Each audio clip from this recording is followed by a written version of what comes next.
Hey, what's up, everybody? Welcome back to News Dose. And if there was ever a sign that the game industry needs new leadership, that was today when Sony announced a high-profile studio closure for one of the biggest flops that we've ever seen in the game industry. And to see that there is still a lack of public accountability is just mind-boggling to me. So I have a lot to say about this today. Stay tuned for all of that. But thankfully, I do have some good news from Nintendo. Thankfully, they're a company that actually listens to fans, and they just announced another game that fans have been requesting pretty much since the inception of the Nintendo Switch. So yeah, we have a lot to get into today. Make sure to hit that subscribe button if you like these daily news updates. But let's just go jump right into things, starting off with the next Mass Effect game. Of course, Dragon Age the Veilguard is slated to release here in just a couple of days. But the thing about that game is that as soon as BioWare revealed its gameplay, a ton, and I mean a ton of concern followed online. It has more of a stylized art style to it than what some people were maybe expecting, and its revealed trailer, which has 2.3 million views, still has an overwhelmingly negative dislike ratio. It has only 47,000 likes compared to 288,000 dislikes, with a large portion specifically complaining about the art style and its character designs. Now, that doesn't necessarily mean that Veilguard will fail. We'll see here in a few days if they've won over more people since that initial reveal, but obviously, with the tonal shift of Dragon Age, some fans are curious if that will carry over to the next Mass Effect title.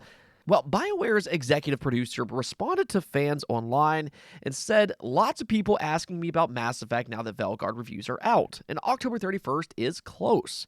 Both are from the studio, but Mass Effect is Mass Effect. How you bring a sci-fi RPG to life is different than other genres of IPs, and it has to have different kinds of love. Regarding tone questions, Mass Effect will maintain the mature tone of the original trilogy.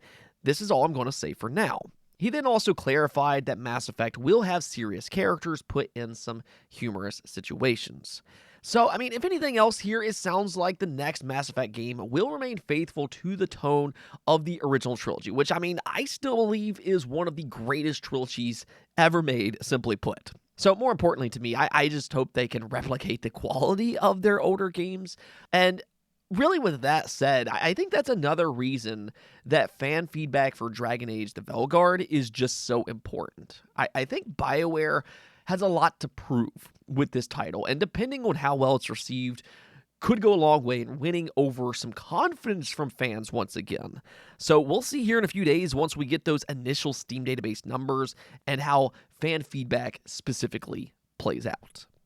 Now, next week, we do have a new console release in the PlayStation 5 Pro. I know a lot of people are very skeptical about this thing, to say the least, and, that's partly because of its high price tag, but also because Sony just hasn't done a good job at showcasing its improvements compared to the original PlayStation 5. Well, if anything, we do at least have a growing list of PlayStation 5 Pro Enhanced Games. Now, this is actually still growing. We don't have everything confirmed just yet, but so far, it's officially reached more than 80 different titles. And I'll go and leave a link below if you're curious to see all of the different games that's been confirmed so far. Now, just skimming down this list, though, a few games that stood out to me was Alan Wake 2, Baldur's Gate 3, that definitely needs some improvements in the third act. Assassin's Creed Shadows is on this list, Diablo 4, The Vessel of Hatred, Dragon's Dogma 2, that one has some major problems on the base PlayStation 5. Then there's Dragon Age Veilguard, Final Fantasy VII Rebirth, which desperately needs an image improvement. There's Helldivers 2, Metal Gear Solid Delta, and Stellar Blade, which released earlier just this year.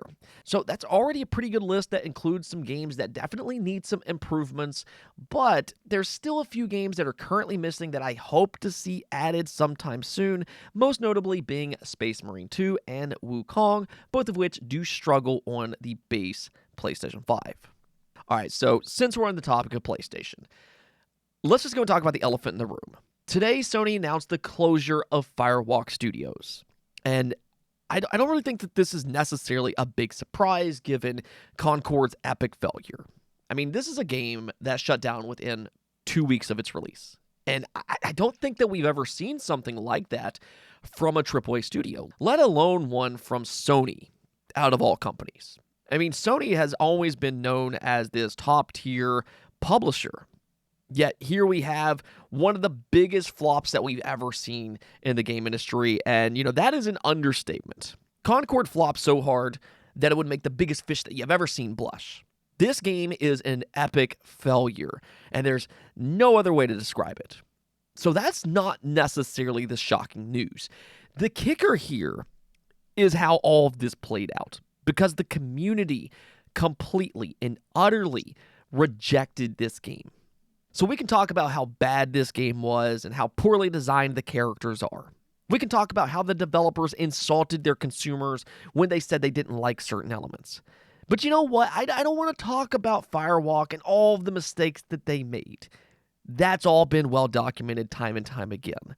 But the question that I want to pose today is, where exactly is the quality assurance from Sony? This is a game that's been in development for around 8 years. A game that Sony has been partnered with for a long time. Sony had plenty of opportunities to course correct with this game.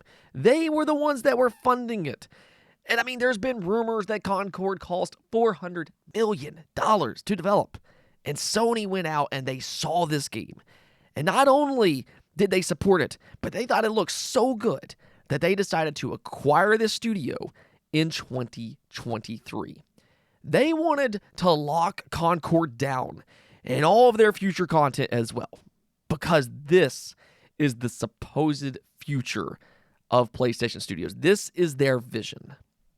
Sony's leadership, the now retired Jim Ryan, that I've criticized on this channel time and time again. I never liked his view on PlayStation. But then there's also Herman Hulst. Is he really the man for the job? Because he plays a major part in how all this played out. They believed in this game with their utmost confidence. They went out and acquired the studio. They made a limited edition PS5 controller. They thought this was going to be a smashing hit. I mean, does that not come off as a little bit concerning? Everything the Firewalk Studios decided to do, all of the things that gamers immediately spotted as red flags, Sony, as a company, greenlit all of this themselves. I mean, I don't know about you, but that doesn't exactly give me a lot of confidence for their decision making and their eye for good new IP, especially when it comes to live service games, a genre that Sony has historically struggled with. I mean, let's hope that they had a better eye for games like Fair Games as one such example. They went out and acquired the Jade Raven studio as well. What exactly is happening with Bungie? Are they having much success? Where's Sony's eye for these type of games? And what's crazy about all of this is that they just shut down a studio 1 year after an acquisition.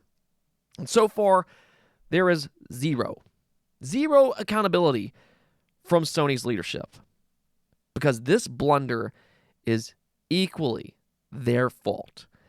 Their game didn't simply just flop. This is quite literally the biggest flop that we've ever seen in gaming. Let that sink in for a moment, because it almost seems like that took Sony's leadership by surprise. Again, this is just mind-boggling. That tells me that Sony is either not listening to their fans and what they want, or they're just completely and utterly clueless as to what we want. Maybe both. But that's the problem, because these are the people in charge of PlayStation. That's a concern. And that's the thing, because while this might be their most public, high-profile failure, we also can't ignore the other many setbacks that PlayStation has had this generation under this leadership. They've canceled various live service projects, including Twisted Metal and Factions 2.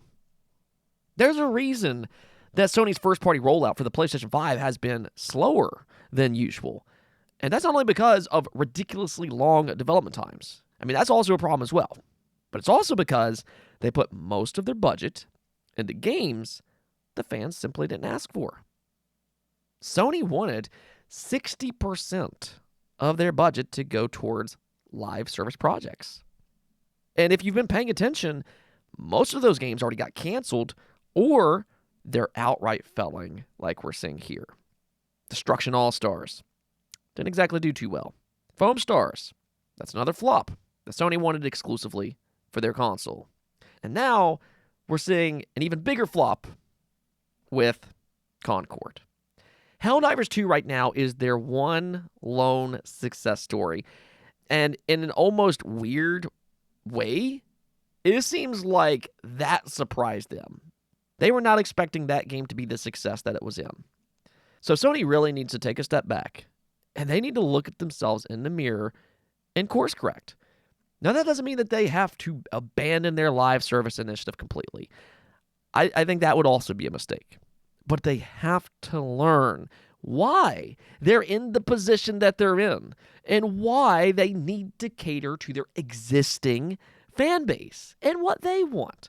Because if they consistently fail like this, if they consistently ignore what their fans are asking for, then there will be a point when those that are in leadership won't be there, period. There will be a point when fans start to walk away because you're not listening to them. Firewalk didn't make a good game. We all know that. And they had to walk the plank, and probably rightfully so in this case. Now, I feel bad for the employees that were not in power of the decision-making. All of these failures are directly linked to the decision makers. But what I'm trying to say here is that Firewalk Studios is not the only ones at fault here. Sony is just as much the problem. They greenlit every bit of this. And all we can hope for now is that Sony actually learns from this and improves going forward. But right now, they still have the same leadership. They're not going to fire themselves. Yeah, they're going to fire the studio. But where's the accountability from their leadership? I guess it's okay for them to make mistakes. It's just something to note here, but I guess it is what it is. Hopefully the game industry can learn from this. Hopefully Sony can learn from this, and that's the best we can hope for right now. Like I said at the top of the video, though, we do actually have some good news today as well, because I'm happy to say that Nintendo just announced a new first-party game for the Nintendo Switch, and unlike Sony, this is a game the fans have actually been asking for, and that's Xenoblade Chronicles X Definitive Edition. It is officially slated for a March 20th, 2025 release, and this version comes with various improvements. The visuals, for one, looks much, much better.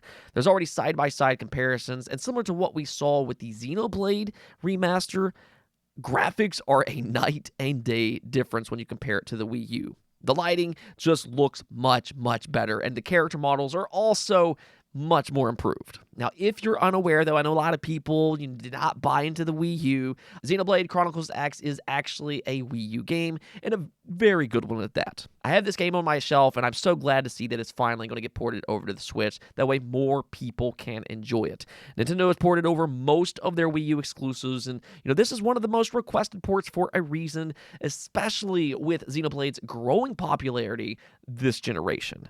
I mean, Xenoblade 1 through 3 are absolutely amazing JRPGs. If you haven't already played them, and if you like this genre, do yourself a favor, go check those games out. But Xenoblade Chronicles X does complete the full collection for the Nintendo Switch.